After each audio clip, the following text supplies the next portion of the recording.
Hello friends, welcome to my channel Sahu science classes. तो आज की वीडियो बहुत ज़्यादा इंपॉर्टेंट है। क्योंकि इसमें मैं आपको इंडिया पोस्ट जीडीएस रिक्वायरमेंट 2022 यानी कि जो आपकी नई गवर्नमेंट वैकेंसी आई है ना, आपकी जो सरकारी नौकरियों की भर्ती चल रही है उसमें एक बहुत ही इजी जो आपको गवर्नमेंट जॉब दिला सकती है एक पोस्ट आई है जिसका नाम है इंडिया पोस्ट जीडीएस रिक्वायरमेंट 2022। देखो हिंदी में क्या बोलते हैं इसे, ग्रामीण डाक सेवा। ये बहुत इजी तो नहीं, लेकिन इसकी जो पोस्टिंग होगी वो ग्रामीण इलाके में होगी।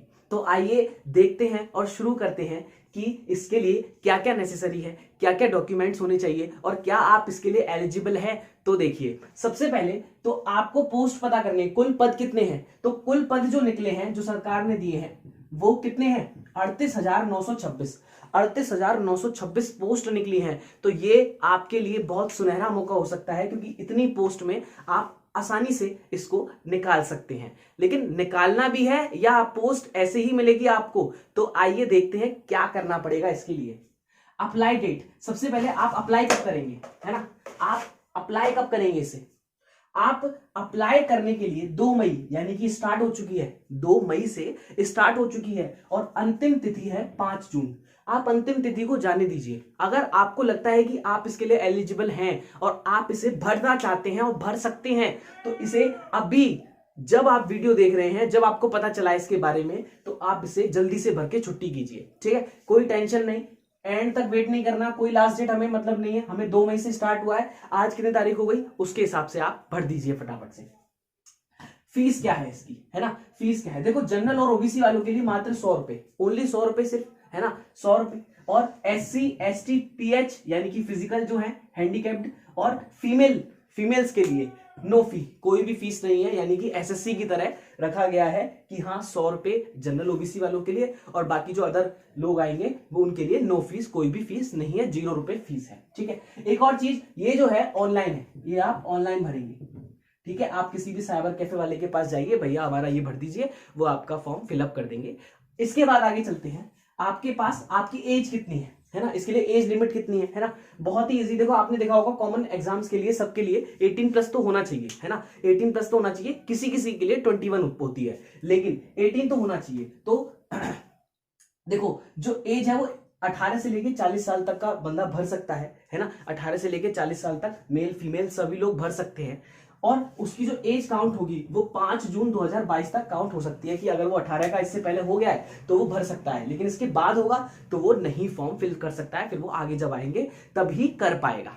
देखिए, इसके बाद एलिजिबिलिटी क्या मांगी गई है इसमें, है ना? ग्रामीण डाक सेवा है भाई, है ना? डाक में आपको पोस्ट ऑफिस में आपको काम करने का मौका मिलेगा, है ना? सबके जो लेटर्स आते हैं, जो मतलब क्या कहते हैं, अभी आगे बताऊंगा मैं क्या।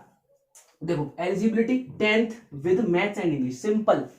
क्या कि 10th आप पास हो अच्छे से, और मैथ्स एंड इंग्लिश, आपके पास मैथ्स और इंग्लिश होनी चाहिए, यानी कि आप साइंस के बच्चे हो, है ना? आप साइंस के बच्चे हो और मैथ्स और इंग्लिश आपके पास हो, और 10th मांगी गई है उसमें, है ना? क्योंकि कैलकुलेशन का थोड़ा सा चीजें आती हैं, है ना?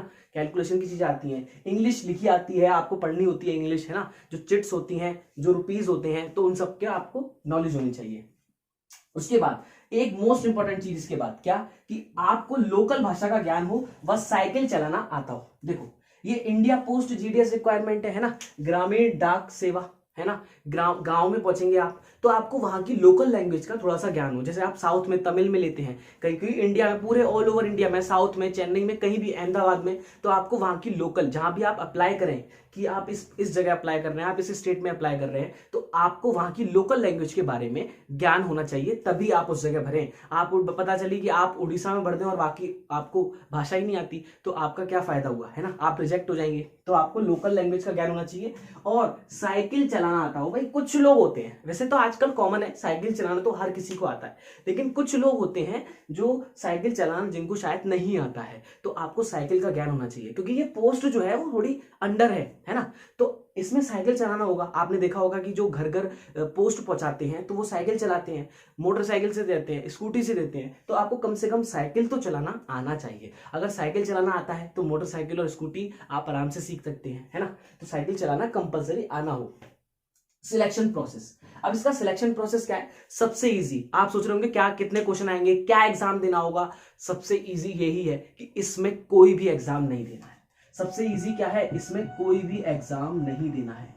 आपका जो सिलेक्शन होने वाला है वो आपकी 10th की मेहनत पर होने वाला है। जी हाँ, आपने जितना 10th में स्कोर किया था उसके परसेंटाइल के ऊपर आपकी मेरिट बनेगी। तो उसके परसेंटाइल के ऊपर मेरिट बनेगी और मेरिट लिस्ट लगेगी बेस्ड ऑन 10th रिजल्ट, है ना। 10th पे बेस्ड आपकी क्या बनेगी? मेरिट बनेगी। लेकिन मैं एक सजेशन देना चाहूंगा कितने परसेंट वालों के लिए, है ना, कितने परसेंट वाले कंपलसरी भरे है ना। जहां तक लगता है कि हाँ यहां तक हो सकता है तो वो मैं आपको एंड में बताऊंगा, वीडियो के एंड तक बने रहिएगा। इसके बाद हम देखते हैं कि जॉब प्रोफाइल कैसी होती है और सैलरी, सबसे मोस्ट इंपॉर्टेंट जिसका हर किसी को इंतजार होता है कि एक्चुअल में इसकी सैलरी कितनी है। तो आइए मैं आपको आगे की चीजें बताता हूं। तो जॉब प्रोफाइल के बारे में जानते हैं। सबसे पहली बात अभी आपने सुना था कि नो एग्जाम और डायरेक्ट भर्ती। इसमें कोई भी एग्जाम नहीं होने वाला आपका और डायरेक्ट भर्ती होने वाली है। और अगर जॉब प्रोफाइल की बात करें तो आपको दो तरीके की जॉब की पोस्ट के बारे में बताता हूं मैं। एक तो है ब्रांच पोस्ट मैनेजर, ये थोड़ी हाई लेवल की है, मतलब जो सेकंड होगी ना उससे थोड़ी सी हाई लेवल की है। क्या? ब्रांच पोस्ट मैनेजर, जिसको हम बीपीएम करके बोलते हैं। इसके क्या क्या वर्क होते हैं, है ना। ये क्या क्या करता है? ऑनलाइन ऑफलाइन लेन देन। भाई ऑनलाइन ऑफलाइन जो भी लेन देन होता है, पैसे का लेन देन होता है, क्रय विक्रय जो भी होता है, वो सब इसका काम होता है देखने का, है ना। डाक उत्पादों और सेवाओं का वितरण करना, है ना। जो डाक के प्रोडक्ट्स आते हैं, उत्पाद आते हैं और उनका वितरण करना, उनकी सेवाओं को लेना, तो ये सारे काम इसके होते हैं। और रिकॉर्ड हैंडलूम डिवाइसेस, मोबाइल का रखरखाव। भाई मोबाइलों का रखरखाव, भाई आप एक ग्रामीण इलाके में जा रहे हैं, है ना, तो वहां पर क्या होता है? मोबाइलों का रखरखाव आपको दे दिया जाता है। हैंडलूम डिवाइसेस जो होती हैं उनका दे दिया जाता है। रिकॉर्ड फाइल्स जो होती है उनका रखरखाव करने को आपको दे दिया जाता है। मतलब पोस्ट बुरी नहीं है। पोस्ट अगर 10th के हिसाब से देखें, आप 10th अगर आप 10th के अकॉर्डिंग जा रहे हैं ना, 10th पे बेस्ड जा रहे हैं, तो आपको पोस्ट अच्छी मिल रही है और सैलरी भी लगभग सही है ना, उसके हिसाब से सही है। अब देखो सेकंड है असिस्टेंट ब्रांच पोस्ट मैनेजर, है ना। लग रहा होगा कि ये ज्यादा अच्छी है। एक्चुअल में ब्रांच पोस्ट मैनेजर की पोस्ट जो होती है वो थोड़ी हाई लेवल की होती है इससे, है ना। असिस्टेंट, ये असिस्टेंट है, ये क्या है? इसका असिस्टेंट है। तो क्या है? टिकट एवं स्टेशनरी की बिक्री, ये बिक्री करता है। डाक डिलीवरी, भाई घर घर जाके डाक डिलीवरी, मैंने बोला था साइकिलिंग की जरूरत पड़ेगी, तो घर घर जाके जो डाक डिलीवरी करता है वो assistant branch post manager master होता है भाई, है ना। उसके बाद सरकारी सेवाओं का घर घर प्रचार। भाई सरकार, आप सरकारी नौकर हैं तो आपको सरकारी सेवाओं का घर घर प्रचार करने को भी दे दिया जाता है ना। तो ये हो गया एक तो, है ना। और इसी में डाक सेवक भी आता है, उसके भी यही काम होते हैं, सिंपल, है ना, जिसे डाक सेवक बोलते हैं, यानी कि डाक में जो सेवक है ना। तो देखो अब मैं सैलरी की बात करूं, है ना, अब मैं जिसको मैंने बोला था एंड में सैलरी बताऊंगा। तो देखो इसकी जो सैलरी होती है वो टोटल मिला के 12,000 यानी कि 12,000 के लगभग होती है। 12,000 पर मंथ, है ना। जो आपको एक्स्ट्रा मिलता है वो तो अलग से होता ही है, लेकिन 12,000 तो पक्की है।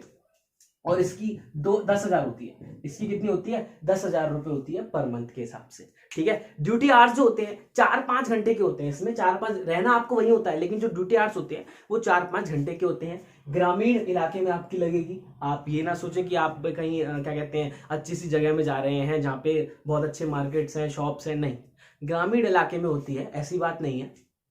लेकिन अच्छी जॉब है अगर नो एग्जाम के हिसाब से देखा जाए, कोई भी एग्जाम नहीं होना, डायरेक्ट भर्ती होनी है 10th पे बेस, तो इसको जरूर अप्लाई कीजिएगा।